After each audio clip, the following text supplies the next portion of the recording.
पिछली वीडियो में हमने बीच में छोड़ी तो आज हम वहीं से स्टार्ट करेंगे, सो डोंट वरी। तो यहाँ पे ये एस्को कार बन गई थी जो फ्रूटिंग बॉडी थी, उसके अंदर क्या है एस्कस, और उस एस्कस एस्कस के अंदर क्या है एस्कोस्पोर्स। उस एस्कोस्पोर्स के फीचर्स क्या है, हैप्लॉइड है। ऑब्वियसली म्यूसिस के बाद प्लॉइडी क्या हो जाती है, एनोड हो जाती है, हमें पता है।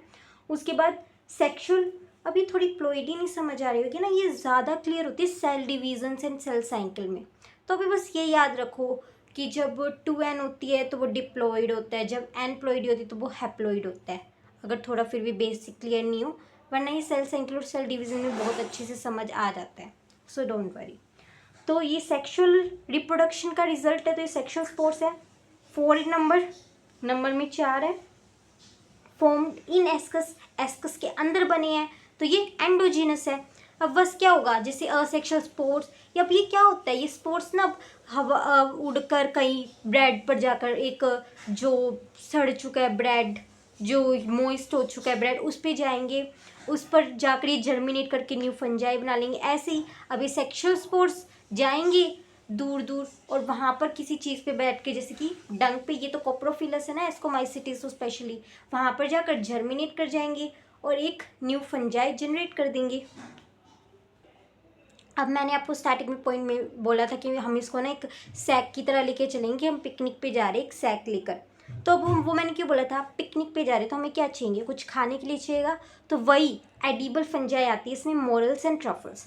दूसरा, अगर हम पिकनिक पे जा रहे हैं, हमारी तबीयत खराब होगी तो हमें एंटीबायोटिक्स कुछ चाहिए ना, तो वो क्या आ जाती है, पेनिसिलियम या एंटीबायोटिक हो जाती है, वो भी इसी में आ जाती है। तो सिर्फ याद करने के पॉइंट ऑफ व्यू से मैंने बताया था कि कम से कम 3 एग्जाम्पल्स तो आपको पक्का हो गया ना कि इसी में आते हैं। बाकी मैं आपको ट्रिक तो दूंगी लास्ट में सभी एग्जाम्पल्स याद करने के लिए।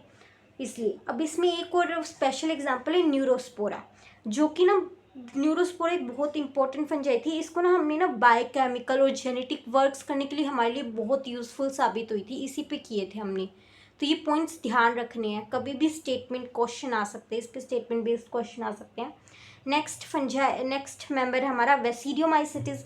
उसी हर बार की तरह एक कॉमन नेम होता है फंजाई का, इसका क्या है, क्लब फंजाई। अब वेसिडियोमाइसिटिस की एक एक मेंबर को याद रखना है, मशरूम। उसको दिमाग में पिक्चर लेते चलोगे ना तो इसके काफ़ी सारे पॉइंट्स याद हो जाएंगे। अब एक वो क्या लगता है, वो एक क्लब की तरह नहीं लगता, मशरूम ऊपर से एक अम्ब्रेला शेप, तो इसे क्लब फंजाई बोलते हैं। अब मशरूम्स में क्या होते हैं, 2 टाइप्स के होते हैं, एगेरिकस जो नॉन पॉइजनस होते हैं, जो हम खाते हैं, कोई खाने लायक होते हैं, एडिबल होते हैं, पर एक और होता है टोडस्टूल, ये भी मशरूम ही है, एक मशरूम की तरह है, पर ये पॉइजनस होते हैं, इसे हम खा नहीं सकते। ब्रैकेट फंजाई भी बोलते हैं इसको, पफ बॉल्स भी आते हैं इसमें। इनकी हैबिटेट क्या होती है, वही saprophytic, parasitic, grown would, decomposers, ये याद रखने पड़ेंगे इनके मतलब, आपको सबको पता है। अब इसमें ना 2 डिसीज़ होती है मेन इनके कारण, एक रस्ट एक डिसीज़ होती है जो किसके कारण होती है, पिसिनिया फंगस के कारण होती है, और दूसरी डिसीज़ है स्मट जो उस्टिलैगो के कारण होती है। उस्टिलैगो और पुसिनिया क्या है, ये फंगस के नेम्स है, और ये रस्ट और स्मट के जो इनके बारे में डिसीज़ हो रही है। अब ये जो पुसिनिया और उस्टिलैगो की, ये पैरासिटिक फंगस है। अब मैंने ये स्पेशली क्यों मेंशन कर रखा है, यहाँ पर एक पॉइंट भी लिखा है PYQ 2015, इसमें एक स्टेटमेंट आया था, मतलब ये क्वेश्चन नहीं था एग्जैक्टली, एक वन ऑफ द स्टेटमेंट थी ये कि अगैरिकस पैरासिटिक फंगस है, और मुझे लगा सही है, पर ये नहीं था, वो एक सेप्रोफिटिक फंगस है, ये आना था। तो इसको भी थोड़ा ध्यान रखना पड़ेगा कि पुसिनिया और उस्टिलैगो तो पैरासिटिक फंगस है, मतलब दूसरे पैरासाइट की तरह रहती है और उस डिसीज़ कर रही है, और ये जो गैरिकस है वो सेप्रोफिटिक है। थोड़े बहुत पॉइंट, हालांकि इन पूरे किंगडम बोर्ड का जनरली कि सेप्रोफिटिक और पैरासिटिक है, तो ये थोड़ा सा PY के वैसे उसमें ना सिलेक्शन करके करने थे, तो वो अपने आप हम करेक्ट आंसर तक पहुंच जाते, पर स्टिल थोड़ा सा ये पॉइंट्स लिखते रहा करो, सप्लीमेंट करते रहा करो अपने नोट्स को, थोड़े थोड़े पॉइंट से पिछले ईयर्स के PYQ से, ताकि हमें सब कुछ क्लियर रहे, हमारे गलती से भी कोई क्वेश्चन गलत ना हो जाए। मैं ऐसे ही करती हूँ। माइसीलियम, वही ब्रांच और सेप्टेड मैंने कहा था, सिर्फ फाइकोमैसिटीज में होती है, जो माइसीलियम अनब्रांच्ड और एसेप्टेड होती है। असेक्सुअल स्पोर्स इसमें जनरली एब्सेंट होती है, ऑलवेज नहीं, ऑलवेज तो बहुत मुश्किल से वर्ड्स आते हैं, जैसे प्रोटोजोआ में ओल आ गया था कि ओल आर हेटरोट्रोफिक, तो ये जनरली क्या है, जनरली इसमें कोई असेक्सुअल स्पोर नहीं होता।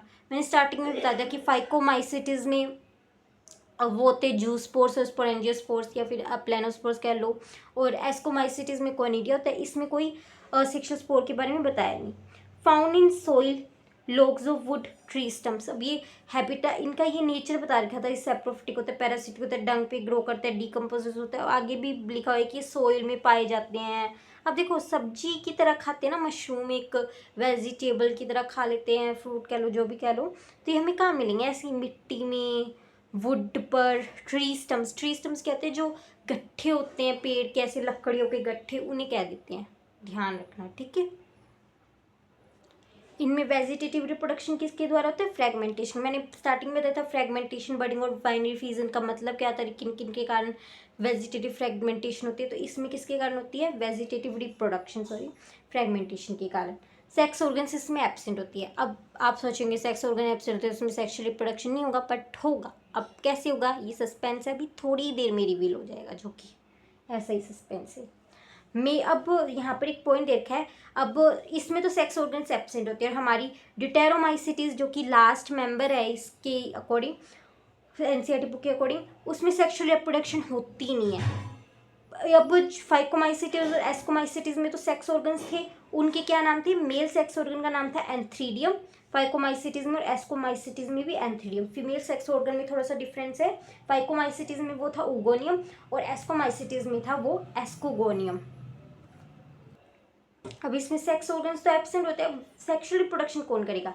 अब क्या होता है इसमें ना, वेजिटेटिव माइसीलियम ही लग जाते हैं। जैसे मैच्योर नहीं होते, सेक्स ऑर्गन है ही नहीं इसमें, मतलब बच्चे का रूप ही होता है। जो वेजिटेटिव माइसीलियम होते हैं ना, माई हाइफी होता है वही, जिसे सोमैटिक बोलेंगे। सेक्स ऑर्गन्स होते हैं, हम हमारी बॉडी में भी होते हैं जो सेक्स ऑर्गन्स होते हैं, उनमें जर्म सेल्स होते हैं क्योंकि वो जर्मिनेशन के लिए होता है। जो बाकी के बॉडी सेल्स होते हैं वो सोमैटिक सेल्स होते हैं क्योंकि वो डिवाइड कर करके हमारी और ग्रोथ में हेल्प करते हैं। तो वैसे इसमें सेक्स ऑर्गन्स तो होते नहीं, तो इसमें वेजिटेटिव माइसीलियम होता है ना, मतलब जिसमें सेक्स ऑर्गन होते हैं वही बॉडी पार्ट्स ही एक तरह से बच्चे ही लग जाते हैं रिप्रोडक्शन में। सोमैटिक रिप्रोडक्शन तो सोमैटिक सेल्स ही लग जाते हैं रिप्रोडक्शन करने में।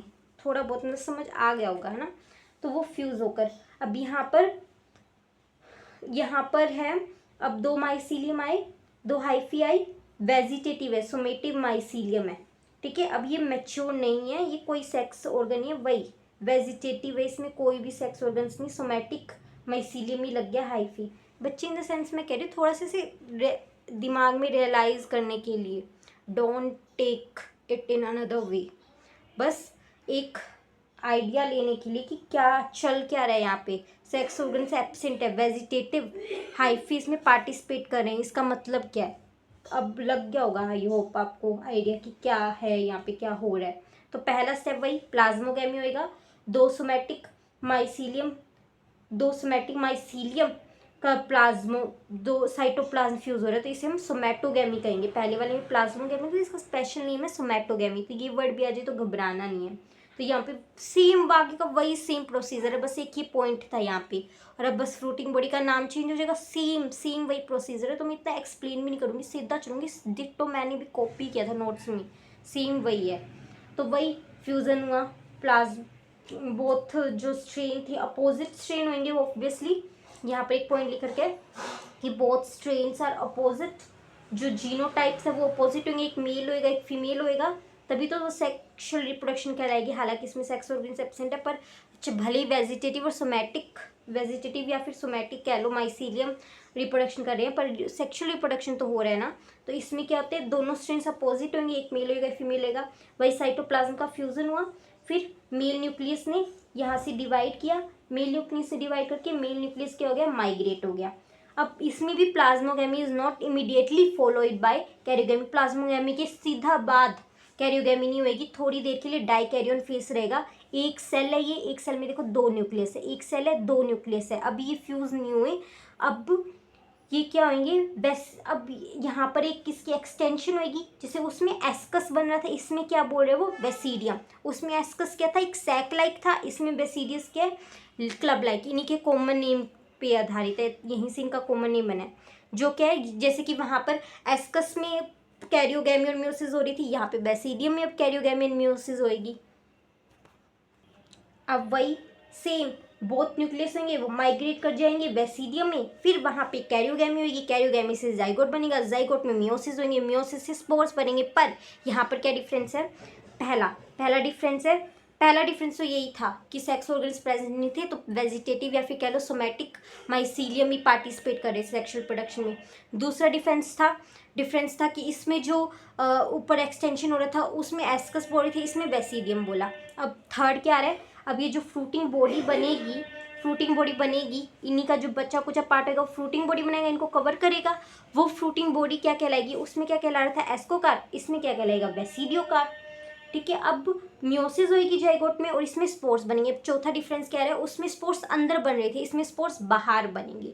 तो अब ये बेसिडियोकार के अंदर बेसिडियम के ऊपर बनेंगे, अब स्पोर्स अंदर नहीं बने तो इसलिए इन्हें क्या बोलेंगे एक्सोजीनस स्पोर्स। तो बेसिडियोकार फ्रूटिंग बॉडी है, ये उसके अंदर क्या है बेसिडियम, उसके ऊपर क्या है बेसिडियोस्पोर्स। अब इनके फीचर क्या है, 4 है ऑब्वियसली ये स्पोर्स। इनको मियोस्पोर्स भी बोलते हैं, मियोसिस का रिजल्ट है ना, तो ये ध्यान रखने की मियोस्पोर्स किसे बोलते हैं बेसिडियोस्पोर्स को। सेक्सुअल है, हैप्लॉइड है और सरफेस के ऊपर है, इसलिए वो क्या है एक्सोजीनस है। और ये बेसिडियम के ऊपर बने इसलिए एक्सोजीनस है। ठीक है, तो ये सेक्सुअल रिप्रोडक्शन हो गई, बस सेम ही एस्कोमाइसिटिस की तरह, कोई डिफरेंस है ही नहीं, सिवाय वही फ्रूटिंग बॉडी चेंज हो गई, एक्सोजीनस चेंज हो गई, छोटे छोटे डिफरेंस है 4-5, बाकी वही प्रोसीजर है सेम। अब ड्यूटेरोमाइसिटिस हमारे लिए पीस ऑफ केक है, क्योंकि इसमें सेक्सुअल प्रोडक्शन होती ही नहीं, और में सेक्सुअल प्रोडक्शन था, इसमें सेक्सुअल प्रोडक्शन वाला पार्ट ही नहीं, इसके बस कॉमन फीचर याद रखने हैं। कॉमन नेम क्या है इसका, फंजाई इम्परफेक्ट है। क्यों, क्योंकि हम एक ऑर्गेनिज्म की परफेक्ट स्टेज क्या होती होगी, उसमें सेक्सुअल, उसी हम एक परफेक्ट ह्यूमन बीइंग बोलते हैं, मतलब जिसमें सेक्सुअल रिप्रोडक्शन प्रेजेंट होती है, जिसमें सेक्सुअल रिप्रोडक्शन मतलब नॉर्मल नहीं होता, उसे बोलते हैं स्पेशल पर्सन्स। और जो एक नहीं है उसे ये होती है परफेक्ट स्टेज। तो इसमें परफेक्ट स्टेज सेक्सुअल रिप्रोडक्शन क्या एब्सेंट है, तो इसलिए फंजाई इम्परफेक्टाई इसका कॉमन नेम है। माइसीलियम वही ब्रांच रिसेप्टेड एसेक्सुअल स्पोर्स, इसमें होता है कॉनिडिया। अब उसमें बेसिडियोमाइसिस में कोई सेक्सुअल स्पोर नहीं था, इसमें कॉनिडिया थी। यहाँ पे कुछ मेंबर्स, सम मेंबर्स सेप्रोफिटिक या पैरासिटिक होते हैं, देखो सम मेंबर्स बोल रहे हैं, सभी नहीं बोले। सेक्सुअल रिप्रोडक्शन एब्सेंट होती है, डीकम्पोजर्स होते हैं मोस्टली, देखो पैरासिटिक और सेप्रोफिटिक कुछ ही होते हैं, लेकिन मोस्टली क्या होते हैं डीकम्पोजर्स होते हैं लीटर मतलब थोड़े थोड़े ऐसे छोटे छोटे सब्सटेंस के, ऐसे वेस्ट के डीकम्पोजर्स होते हैं न्यूक्लियस के। ये रिसाइकिल ऑफ न्यूट्रिएंट्स में भी हेल्प करते हैं। लीटर मतलब यही कि छोटा छोटा जो डेड ऑर्गेनिक मतलब उनके डीकम्पोजर्स, उन्हीं कहते हैं लीटर। ठीक है,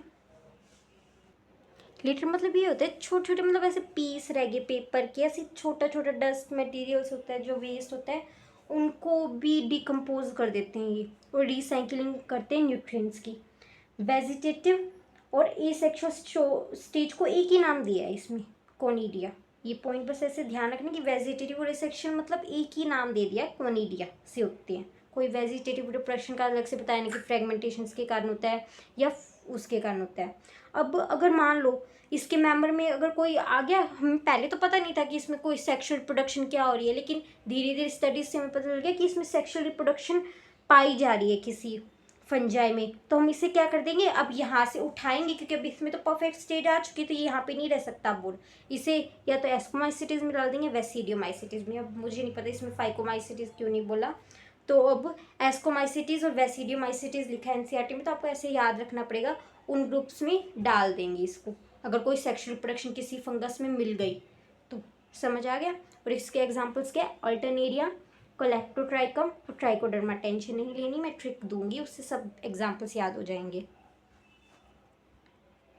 ये लो ट्रिक ले लो। तो ट्रिक क्या है, बैड पिकीज, ऐसे मतलब एक सीक्वेंस होएगी उसको याद करने के लिए है। बैड पिकीज मतलब BAD पिगीज, यहाँ से हो गया। अब इसकी ट्रिक क्या है, UPA कैन एक्ट राम, ये ट्रिक याद रखना है। Bad piggies UPA can act Ram, UPA can act Ram.